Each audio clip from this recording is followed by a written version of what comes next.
Voici la vidéo sur les poissons. Alors, pour choisir vos poissons, c'est aussi très important de tenir compte de différents critères. Un, c'est plutôt des petits poissons, parce que les grands poissons sont des prédateurs qui ont mangé beaucoup plus de déchets de la mer. Donc les petits poissons sont plus intéressants. Dans les petits poissons gras, vous avez les sardines, les maquereaux, les anchois. Et alors, vous pouvez aussi, vous pouvez, et je vous le conseille vivement, de choisir des poissons de pleine mer. Attention, parce que maintenant les industriels ont trouvé l'idée de mettre poissons de mer. Okay, ils ne sont pas des poissons d'eau douce, c'est des poissons de mer. Mais ça ne veut pas dire qu'ils vivent en liberté dans la mer et qu'ils se nourrissent spontanément et qu'ils ont une vie et qu'ils grandissent et qu'ils arrivent à maturité à leur rythme biologique. Donc en fait, pour que ce soit le cas, il faut qu'il y ait marqué poissons de pleine mer. Les poissons de mer, c'est souvent des élevages en mer dans des grands filets. Alors ils sont effectivement en mer, mais ils sont gavés et en général ils arrivent à diviser leur temps de maturation par 2. Ce qui veut dire qu'ils font grandir l'animal 2 fois plus vite que ce que la nature, leur biologie leur permet. Alors on n'a pas du tout la même qualité de poisson, mais alors pas du tout. Je suis d'accord que le poisson c'est un certain budget, mais de nouveau, mangeons-en moins et mangeons de bons poissons. Parce que vraiment, ces poissons d'élevage, j'ai regardé une émission, c'était au Danemark, alors on peut se dire, oh, dans le Nord, tout est beau, tout est pur et tout, pas du tout, c'était un élevage. Et à un moment donné, la journaliste pose une question, mais tiens, comment ça se fait qu'il y a tant de bacs différents et qu'il y a des poissons de couleurs différentes? Ah, mais parce que en fonction du client, on adapte la couleur et on donne des pigments aux poissons pour que leur chair soit colorée. Et elle a sorti, je vous promets, un catalogue de peintures et elle a dit les tons qu'aimaient les Belges, les Français, les Scandinaves et les Chinois aussi.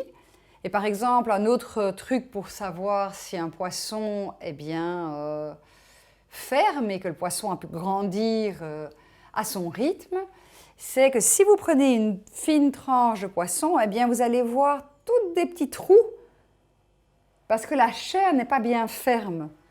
Et donc, dans l'émission, on voit ça et on dit, tiens, mais pourquoi vous mettez une partie des tranches là et une partie des tranches de l'autre côté? Ah, mais parce que celle-ci, ça ne plaît pas aux Européens, ça part en Chine.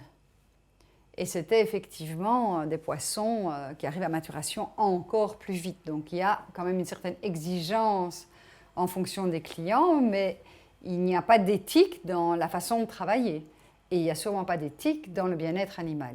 Donc vraiment, faites attention, soit ça doit être un élevage bio, soit ça doit être des poissons de pleine mer. Voici 2 morceaux de poisson. Un poisson blanc, donc plutôt maigre, un filet, et un morceau de saumon, qui est un poisson gras. Je vais les couper en 2 et je vais les préparer séparément. Je les coupe en 2. Je les avais conservés au surgélateur. Je les ai sortis du surgélateur hier soir. Ils sont encore un petit peu surgelés, ce qui permet de les couper plus facilement. Donc, une petite préparation sera crue et une autre sera cuite à basse température.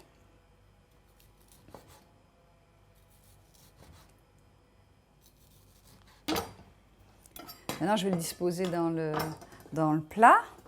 Donc, cette partie ici, je la destine à la cuisson basse température, donc pas au-dessus de 85 degrés.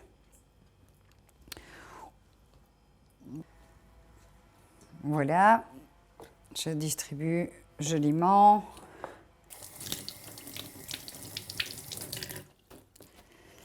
Alors pour le poisson, je n'utilise pas de tamari. Vous avez vu que j'utilise souvent du tamari parce que le goût est très fort et je trouve que vraiment ça coupe le goût du poisson.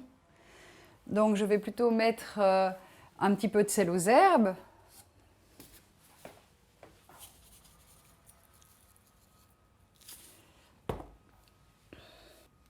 J'ai envie d'un petit peu insister sur la saveur cumin, donc je vais mettre un petit peu plus de cumin. Et alors aussi de l'écorce de citron. Je mettrai du citron à table, mais en attendant pour la cuisson, je vais mettre un petit peu d'écorce de citron. Voilà, au cuiseur vapeur pendant 10 minutes. Maintenant, le poisson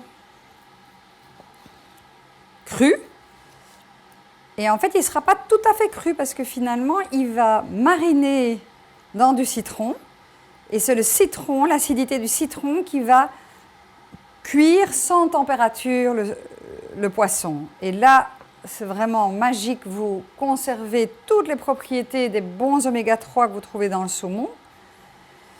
Et vous n'avez pas la sensation du gluant. Donc, il y a certaines personnes qui n'aiment pas du tout le poisson cru pour son côté gélatineux, gluant.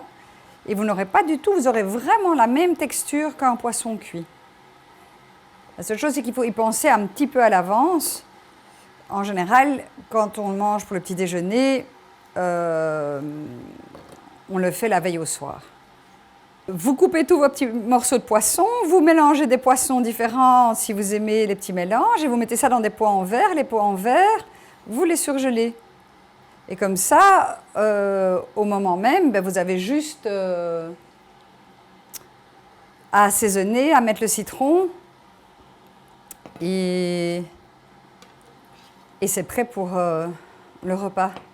C'est intéressant, par exemple, de le préparer la veille pour un pique-nique, et le lendemain, vous l'emmenez. Alors, quand vous emmenez du poisson frais, emmenez vraiment ça dans un sac qui garde bien le froid, que vous avez mis au surgélateur et que vous mettez bien à l'ombre quand vous arrivez au bureau, voire au frigo s'il y a un frigo sur votre lieu de travail. Comme pour les viandes, comme c'est riche en graisse, je ne mets sûrement pas ça dans un pot en plastique. Donc ici, je vais plutôt le mettre dans un pot en verre ou en inox. Ce petit pot en verre, pour moi, c'est fort pratique parce que je trouve ça joli. Je peux le mettre directement à table. Je peux aussi le mettre au surgélateur si je ne le mange pas tout de suite. Je vais prendre de l'huile de colza au frigo. Comme je suis sûre que je ne vais pas cuire ce plat, c'est intéressant. Du citron. Un citron que j'avais déjà commencé hier, donc ma manière de les conserver, c'est je les remets dans un petit pot, je les remets bien l'un sur l'autre, comme ça il y a le moins d'oxygène possible qui rentre, ça ne sèche pas. Hop.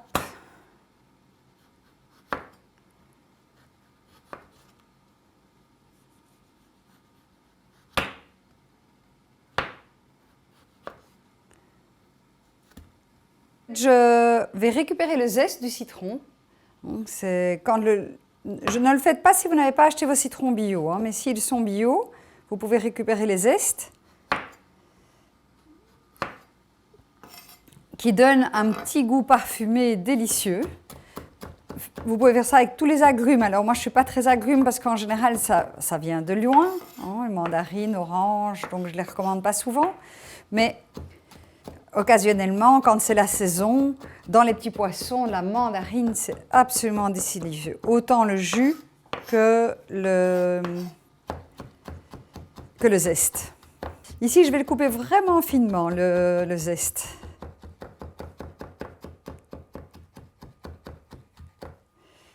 Hop. Et puis alors, au lieu de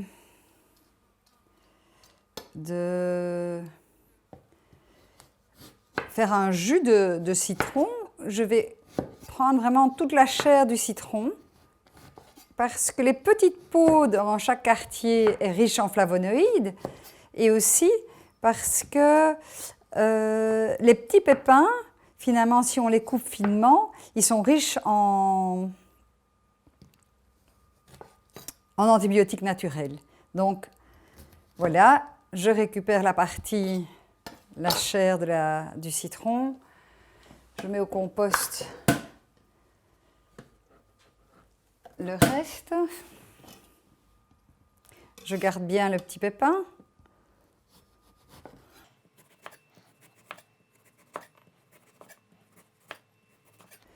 Voilà.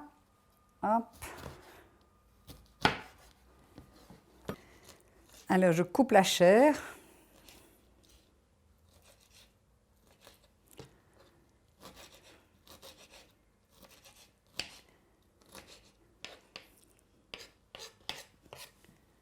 Et je vais tout hacher avec le zeste finement. Alors, vous n'avez peut-être pas le coup de couteau que j'ai, et je vous encourage vivement à vous exercer. Donc, en fait, la pointe reste sur la... Alors, j'ai des pépins qui restent. Je vais les couper au petit couteau. Et j'espère qu'une fois coupés, ils voudront bien. Sinon, ils glissent à chaque fois. Et ils m'échappent.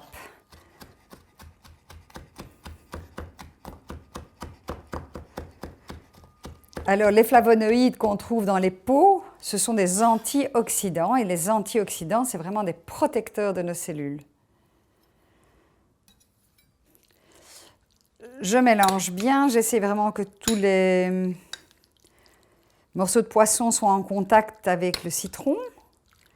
Et j'assaisonne. Ici, je vais le faire assez simple. Je vais mettre un petit peu de sel aux herbes. Du basilic frais,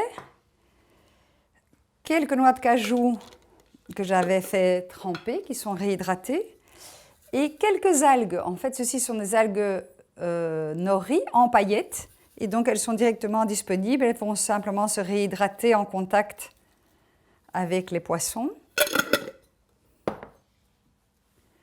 Hop.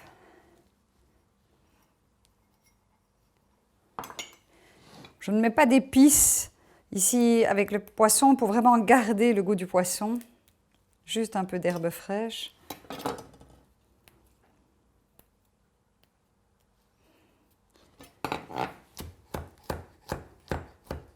Hop, je commence par ciseler le basilic.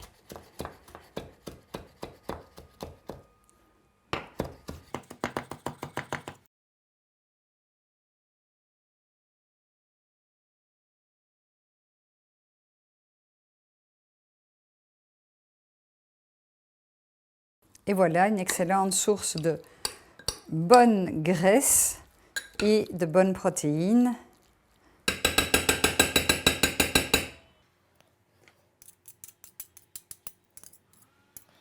Et ça prend vraiment pas beaucoup de temps.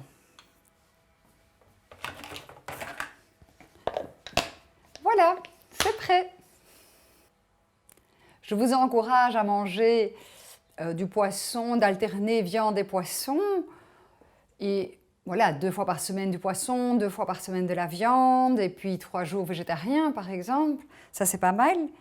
Et alors, si vous allez au restaurant ou que vous recevez des amis, vous vous dites c'est quand même chouette d'offrir une petite protéine, privilégiez plutôt le poisson le soir. C'est plus digeste, plus facile à digérer qu'un gros steak ou un rôti de porc ou quelque chose comme ça. Donc, vraiment, essayez de manger les protéines animales le midi.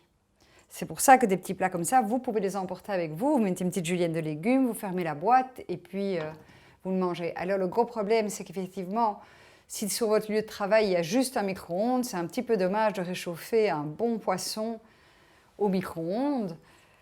Alors, moi, je me suis habituée à manger froid. Quand j'emporte un pique-nique avec moi, même si c'est normalement un plat chaud, je le mange froid pour ne pas le réchauffer.